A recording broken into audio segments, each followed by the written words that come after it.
Today, we begin to make our dream reality.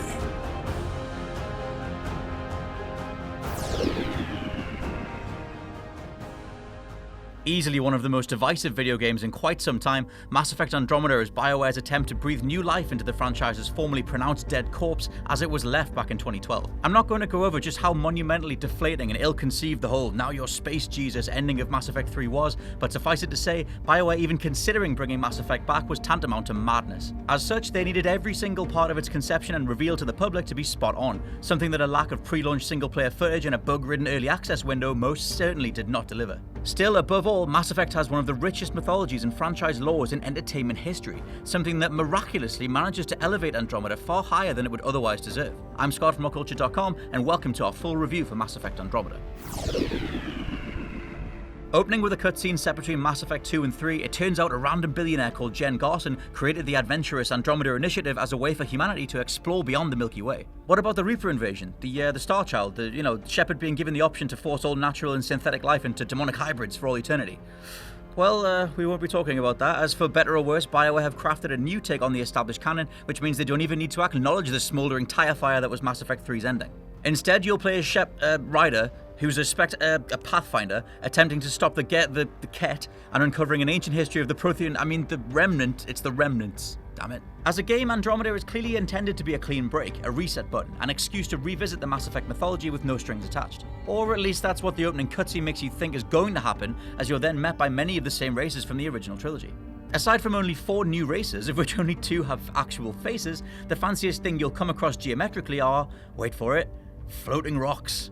Something literally every sci-fi game, TV show, movie, book, etc. has done to death. That said, one of the coolest parts of playing as Shepard's stand-in Ryder is their connection to a unique AI brain implant called SAM, which allows them to watch the memories of their father Alec, who was an N7 operative who was active before and during the original trilogy. Disregarding spoilers, these memories reveal some pretty huge and incredibly important plot points, yet they're forever hidden behind optional memory points on the various planets you'll visit, meaning unless you put the time into landing, driving to a market, taking back off and revisiting the SAM node computer itself, you can completely miss them. There's nothing inherently wrong with making the player feel rewarded because they wandered off a beaten path, but when the most essential character-building dialogue and protagonist backstory is missable or gated behind collectibles, that's a pretty big problem. Still, returning to the center of another intergalactic mess of racial disputes, seeing humanity on the back foot and leading a merry crew across the cosmos is what we've all reminisced about for years now.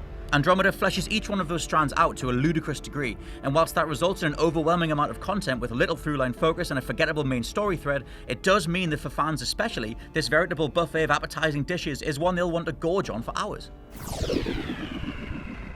One thing Mass Effect Andromeda knocks it out of the park on is the visually rendered quality of its environments, not the facial animations. We'll get to them in a second. Now, the layout of these worlds never allows for the sort of expansive draw distance that something like Breath of the Wild has, but there's a sense of detail and atmospheric density that provides a huge amount of variety to each and every landscape. All that said, of course, we need to talk about the facial animations and the general lack of animation quality across the board, which is to say, BioWare f***ed up.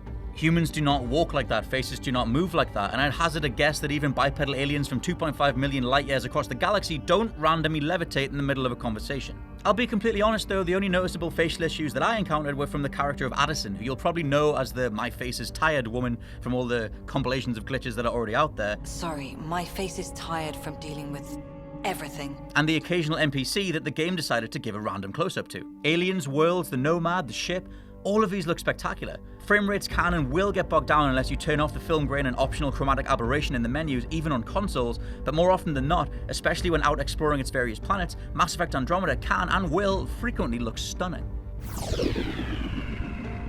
If you're buying into Mass Effect Andromeda, you need to go deeper, forever deeper, and that brings me on to why I ultimately really like how the game turned out. Because what BioWare have designed can be fun, really fun, once its various systems click into place. One of the most accessible components is combat, which is where this formerly multiplayer-only dev studio get their time to shine. Basic movement carried over from the original trilogy is given 2 dedicated buttons for jumping and boost dodging, immediately making combat feel far faster than ever before. Animations chain together more seamlessly and cover is now dynamic based on proximity, meaning you'll need to keep on your toes to avoid being flanked and get the drop on enemies instead. The overwhelming amount of powers and stats the game throws at you is a negative in as much as it takes time to parse out exactly what you want to specialize in, but you do get there. You do get used to this wide canvas of possibility.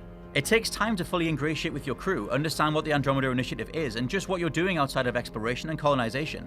Yet in a way, carving your way through so much content is the new Mass Effect experience. Once you get your head around how to craft weapons and which powers you enjoy deploying, perhaps completing some loyalty missions or getting romantically involved with a character or two, everything BioWare are now going for makes total sense. And whilst that core recommendation is one that comes with some of the most bizarre and off-putting surface issues that I've seen since Assassin's Creed Unity, they are exactly that. Surface level, and didn't fundamentally get in the way of my enjoyment. The last part of that established Mass Effect gameplay loop is dialogue, and sadly this time round they've ditched the binary Paragon Renegade system in favour of a more emotional based version, which is somehow even more limiting than before, because at no point does it feel like you're actually affecting the story or the relationships with your surrounding mission givers. Where before you were choosing a fundamentally good or bad thing to say or do, by contrast at best you'll get 4 emotional responses to any given situation, but they're all variations on the same basic sentiment that keeps the story moving. Even if you vehemently tell people you're not interested in finding X number of items or you don't want to do X thing, they'll continue as if you've agreed regardless, and you'll still get the mission prompt in your quest log. Mass Effect Andromeda wants you to explore, talk to NPCs, shoot stuff, acquire loot, and keep going. If you're looking for that forward-thinking narrative spark the trilogy beforehand had, it's just not here. I didn't say dismissed or meeting adjourned or anything. Meeting adjourned.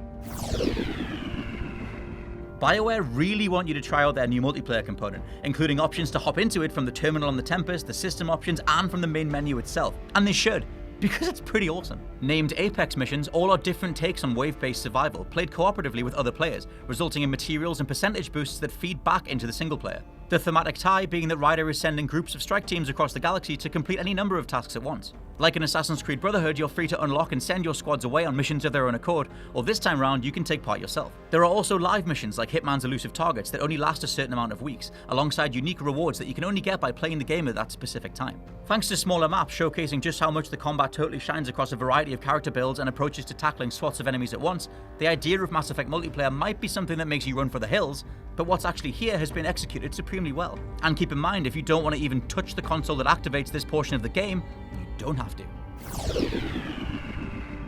Number 1. The facial animations do not matter. Yes, Sarah Ryder's default face is atrociously doll-like when it comes to staring off into space, but aside from her, Addison, and a handful of specific NPCs that you'll only see once every 20 hours or so, the genuine laughing-stock reception that Andromeda has received really doesn't hold up in the long run. If you give Fallout 4 a pass, you must also do so here. Number 2, you need to give it time. Within the first 2 hours of Mass Effect Andromeda, you'll be introduced to scanning, assigning skills, assigning profiles, which are 2 different things, crafting, both research and development, combat percentages, multiplayer, tracking optional side missions, and the collectible components within. It's quite frankly ridiculous, but not abjectly unmanageable. Mass Effect Andromeda does suffer pacing issues by throwing so much your way so fast, but those components are fun to engage with, and providing you can take a deep breath and keep moving, you'll get to grips with being a Pathfinder just as Ryder does. I kinda think that's the point. Number 3, it's still Mass Effect, for the most part. There's something about being an integral part of a story that moves forward with the aid of these select races, the Krogans, the Turians, the Asari, that even in the face of such an occasional lack of polish, all the malign pacing problems and the overwhelming mechanics actually manages to come together. Subjectively, if you've ever considered yourself an active Mass Effect fan since 2012 and didn't let the franchise fall away after that ending, you'll find a way to love the new direction and the set of systems in place here. On the opposite of that, I'd still recommend the original trilogy as a starting point for newcomers, but there's a lot to love at the heart of Andromeda, using the past 3 games as solid foundational pillars that give you an entirely new way to play. For me, Mass Effect Andromeda is a solid game, one with great mechanics, gorgeous visuals, minus the human faces, and enough things to see and do that'll keep you busy for years to come. We only get one chance to be first. So, let's go make history.